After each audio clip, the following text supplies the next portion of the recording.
This is the Hyper Tough 0.5 gallon inflator. It's 115 max psi working pressure, 0.5 SCFM at 90 psi, 0.7 SCFM at 40 psi, and it has a 1/3 horsepower universal motor. It says integrated pump and motor design, light and portable, easy to read pressure gauges, oil-free pump for less maintenance. And it comes with a 1-year warranty. Now this is going to be a full review of this product, but there's a few things that we need to get out of the way first. And that's going to take a couple of minutes. Now first and foremost, does this sound like you? I got this compressor because I live in an apartment, and because it's so small it must be really quiet and it won't disturb my neighbors. Or, I got this because I'm a weekend warrior and I'm going to put a new roof on my house with a roofing nailer. Or, I don't have enough money for a real compressor, so I'll start out with this. If you bought this for any of those reasons, bring it back now. There's a lot of things that you need to know. And I would strongly suggest that you pay attention to the rest of this video. First of all, the picture is misleading. This clearly shows that there's a connection there so you can hook up a hose and do stuff with it. There's not. This is the unit. There's a hose, but it's not gold on this side, and it's certainly not detachable, and it has a tire chuck on it. It's one of these varieties where you stick it on and flip the thing down, and that's it. Nowhere on the box did it say air compressor. It said inflator. And that's why you get just that. Yes, it's very misleading, I do agree. But that's all you get. All you're going to be able to do with this is fill up tires, maybe a soccer ball or two.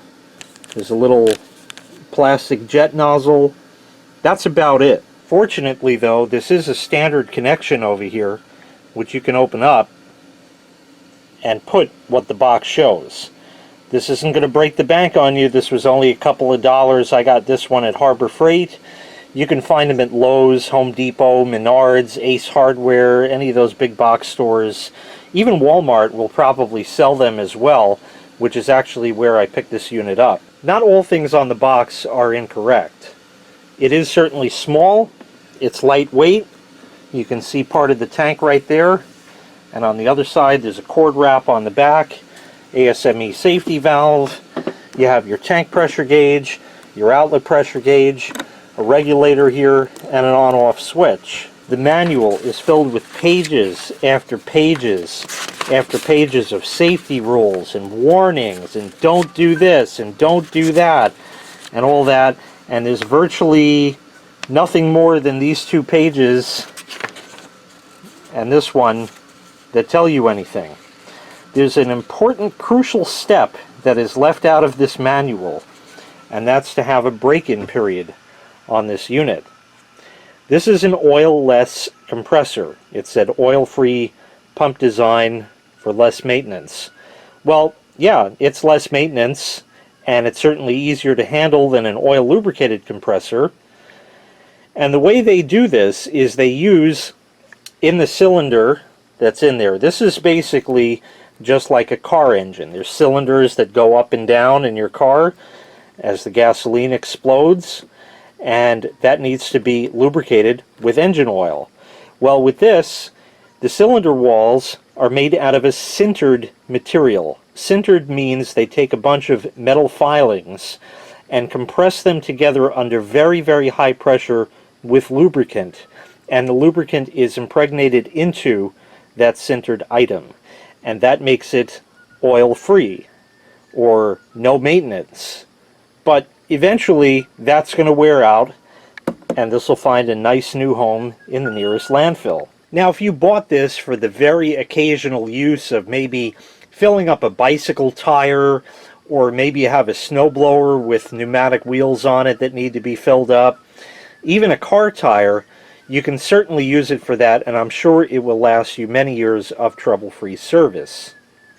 But don't expect to go and plug this thing in, fill it up with air, and then run it out to your car and fill up your flat tire so you can get to work, and then hopefully they'll let you plug this in at work so you can fill up your tire again just so you can get to the service station at one point or another during the week and get the tire fixed.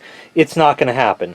You're going to need a positive connection to this plug at all times. Remember, this is a 0.5 gallon compressor. That's 0.5. Half a gallon. Not 5 gallon, but half a gallon. Read carefully when you buy things. I'm going to be honest with you, half a gallon is not a lot of air at all. But on the plus side, it does fill up really, really quickly. So if you have a tire that's low, let's say your tires run at 30 psi on your car and your tire is 25, you could probably get away with filling this thing up a couple of times, running it back and forth to the outlet in the garage or the house or what have you, and fill up your tire that way. It'll certainly work, but you're really best off getting yourself a nice extension cord and leaving this thing plugged in, because it's probably going to need to run a lot more than not run. Now the box says inflation, air blowgun, air brushing, to a degree, light woodworking, brad nailing and stapling. For a very small brad nailer or stapler, yes, it will work. Hobby painting, that's pushing it. But notice there are no check marks in anything else that you would probably want to do. Heavy nailing, framing, finish and roofing nailers, impact wrenches, ratchet wrenches, die grinders, air hammers, sanders, spray guns, sandblasters, cut-off tools. All that stuff is out of the question. I'm also not really happy with the chuck that they give you here, because there's no way to easily stop the airflow. This is always going to be outputting air. The only control you have is this regulator here. What they say to do is to leave the regulator off and then go to the car, hook it up to the tire, and fill the tank, and then you turn this up to where your outlet pressure reads, say, 30 psi, and then, you know, it'll fill the tire to 30. That's great on paper, but it never works in reality. You need a lot more pressure behind that, especially because this tank is so small. So it's never going to really work right unless you just crank this thing all the way up, and then you're stuck putting this thing on, and then you have to clamp the back down for it to press the little thing in the tire to actually put air in it, and then often you're like, okay, that's enough, and then you go to pop it, and then it gets stuck on the valve stem, and it's just a total pain. Get yourself a real tire inflator. Again, they're a couple of dollars. You can get them at Harbor Freight and all the other stores that I mentioned before. They're just a couple of bucks. So with some modification, this can be made to actually do a little bit of real work. So before we get started on modifying this, the first thing we're going to do is something that the manual leaves out, and that's to perform a break-in period. A break-in period is basically running this thing dry for a period of, really it's your choice. 10 minutes is probably enough. You can do 20, you can even do 30 if you want. And to do that, you're going to want to basically turn the regulator all the way down, and on the bottom you will find the drain valve over here. So you want to open that up this way, all the way, and then set it back in its regular place. And now you're going to turn it on and let it run for a good 10 minutes. Now remember, if you bought this because, oh, it's small, it must be quiet, you're sadly mistaken.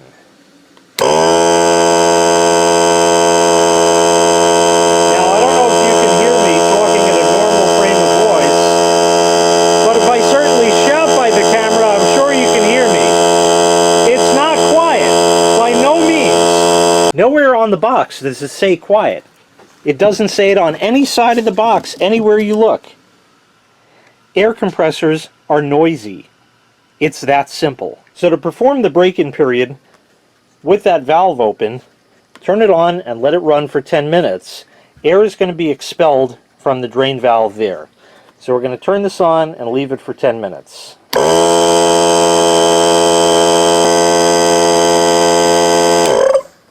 Okay, 10 minutes is up, and now we'll close the drain valve. So we'll just take it here and go ahead and shut that all the way. And now we can go ahead and fill it up. Again, make sure your regulator is turned all the way down as far as it'll go. And now we're going to go ahead and fill this up.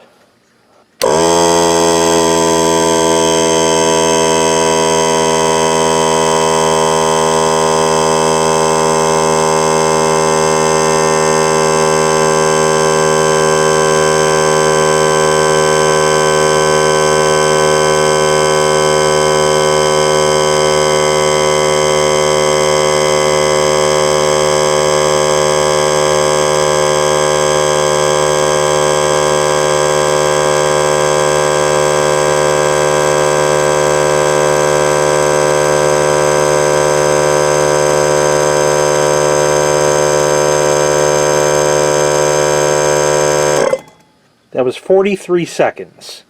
Very, very fast. So it certainly has its merits in filling its very, very tiny tank quickly. Like I said, the only way you're going to stop the airflow is with this regulator down. If I turn it on, you'll hear air escaping. And then it goes and turns back on again almost right away. And that air just keeps going down, going down. So it's time to modify this and put that connector in so we can actually use some real tools with this and see how poorly it will perform. You'll need to put a wrench on this and loosen it. This is a 14mm open-end wrench. If you don't have one of these, you can use an adjustable. This fitting is extraordinarily tight, but it will unscrew.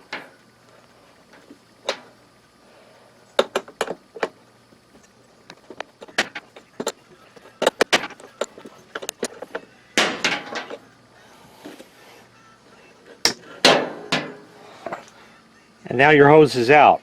Now I want you to notice this green stuff here. They use some sort of a sealant on these threads that's almost like a glue. Just like that. And it's really in there really, really tight.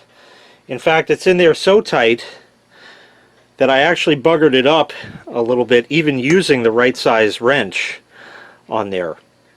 But maybe I didn't have it quite square on there. That's not to say that this hose is garbage. You can still use it, and you can install a fitting on here, and then you can use it if you don't mind this sort of thing, which is still good for like a bicycle or something like that. Especially if you install an inline valve on here, so, or even a regulator, so you can open and close or even adjust how much air you want to go in. Maybe it'll work better that way. Now, even though this fitting seems to have some sort of pipe thread stuff on it, I don't trust that, so we're going to use some good old Teflon tape. Now, you need to wrap this in the correct direction. To do that, hold the fitting in your left hand with the threaded part facing your right. Put your tape like this, so the wrap part is closest to the palm of your hand, and then stick it on the back side, and then you can just go around, whoops, one more time, and then you can wrap it around just like this. So we're going to give it a number of good wraps. This is some real cheap junky thread tape, so I'm going to give this quite a number of good wraps because I don't want it to leak. And you have to be careful as well installing this. You just snap it off like that and you're all set. You have to be careful installing this because this fitting is part of the unit, and if you're not careful and you over tighten it, you'll be bringing it back to the store if they're even going to take it back. So that's in just like that. By wrapping the tape in the correct direction, it won't unravel on you. If you wrap it the other way, then that's not going to work. Over here is an 11/16 wrench, which happens to fit this fitting. So we're just going to tighten that down, not too much, starting to get a little resistance.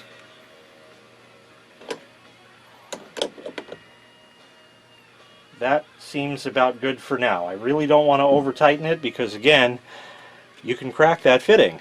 Ask me how I know.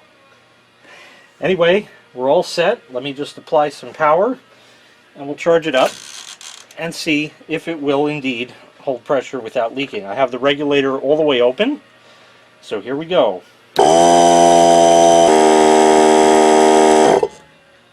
Okay.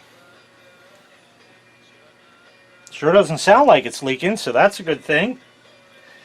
Alright, well, let's get a hose plugged into it and see what it can actually do. I have a coiled air hose right here, which was just handy, and an old blowgun. I'll put that down and we'll go plug this in. Now it sounds like something is leaking somewhere. My blowgun is. There we go. It's just old and you can see, look, it's even rusty in that, but hey, it works, right? Yeah, maybe that's time for a new fitting. But anyway, so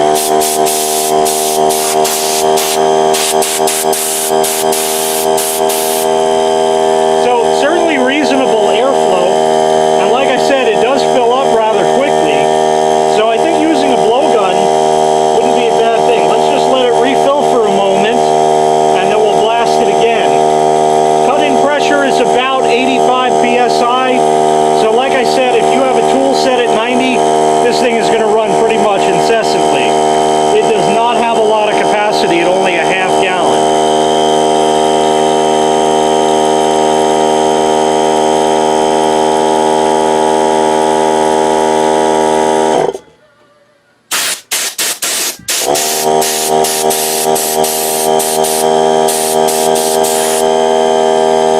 And then you can wait again until you hit, maybe 90 psi. I just have this all the way at full chooch right now. But once it hits about 90, you got some nice strong airflow again. Let's see what else it can do. Here's a brad nailer. I'm going to take the brads out of it because I don't want it to fire anything. And I will stick this back in. Oh, we got some junk in there. And now we should be good. Now I'm just going to get a scrap piece of wood just in case there's an extra one in here that it's going to fire through. So let me get that. Okay, here's a scrap piece of wood. Well, it doesn't seem to be making much of a dent, but it will.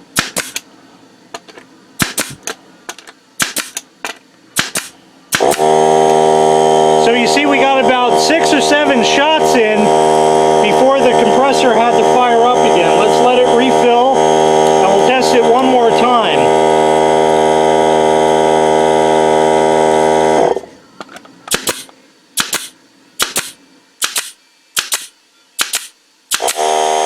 About 7 shots before it's got to refill. So you can see that half gallon really doesn't do that much for you. But for some very light work, if you have like a piece of molding or trim or something like that you want to install, this will get the job done. May have to wait a little bit, but then again, if you're only installing one piece, hey, it's not really going to be that much of a difference. Switching gears for a moment, let me show you what it can't run. This is an air screwdriver. There's a screwdriver tip right there, and it works sort of like a ratchet wrench or an air wrench, something like that. And watch how fast this goes down to nothing.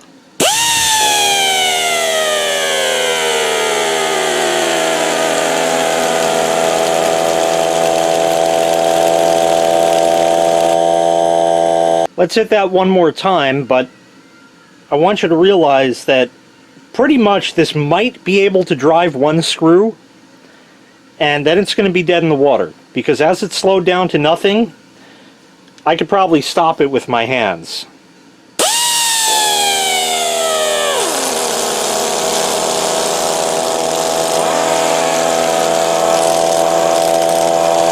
compare all of that, if you will, with a real compressor. This is now hooked over to my 6-gallon that I use down here in the basement for various items and things. 6-gallon is plenty for something like this. Look how many shots we can fire off.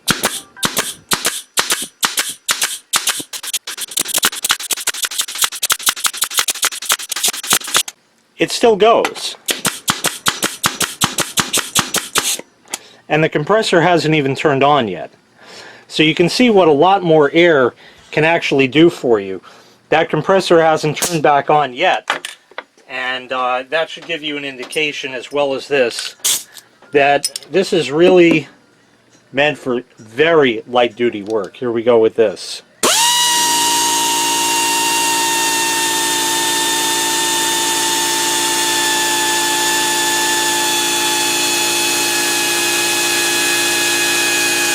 And you can tell it's still going very strong. Slowing down just a little bit. The compressor is running, yes, but it's keeping up. Now, I would love to show you this thing filling a tire, but right now there's a lot of snow out there and I really don't feel like kneeling down in it. So that's unfortunately going to have to wait till another time, where I will do another video on this. And when I do that, I will put a link in this video description showing that. So you can always check back to see if you're not subscribed. Of course, if you're not, you might consider doing so. So the bottom line, is this a good compressor? When used for its intended purpose, yes. It's got a lot of good along with a lot of bad. The good is that it fills really fast. 40-something seconds like it did earlier. That is really the fastest I've ever seen a compressor fill up. Of course, I've never had one quite this small. I do have a 1-gallon compressor, but that takes over 2 minutes to fill. So, I mean, even if you know, 45 plus 45 is 90, that's well over 2 minutes, probably more like 2.5, just for an extra half-gallon. So this definitely does fill very quickly. So it does certainly have that in its favor. The bad, it's not really a lot of air to do much. And it also, the package is also misleading in that it leads you to believe that it has this fitting, as the box shows, but it really doesn't. So, like I said, you can modify it, but be very careful when you go and do that, because you definitely stand the chance of cracking a fitting, and then it won't be that good anymore. So, once again, in all, it looks like it's a good deal. These are available at Walmart for $38 and change at the time of this recording, which is December 2017. How long they'll be available? I don't know. Probably not very long, but you may find them on the used market later on if you're watching this video in the future. And perhaps that will give you the confidence to perhaps buy this if you do see one for a good price. Thank you very much for watching. If this video helped you out, please consider clicking the like and subscribe buttons. That lets me know I did a good job making this video, and I can continue to provide them for you. Have a great day.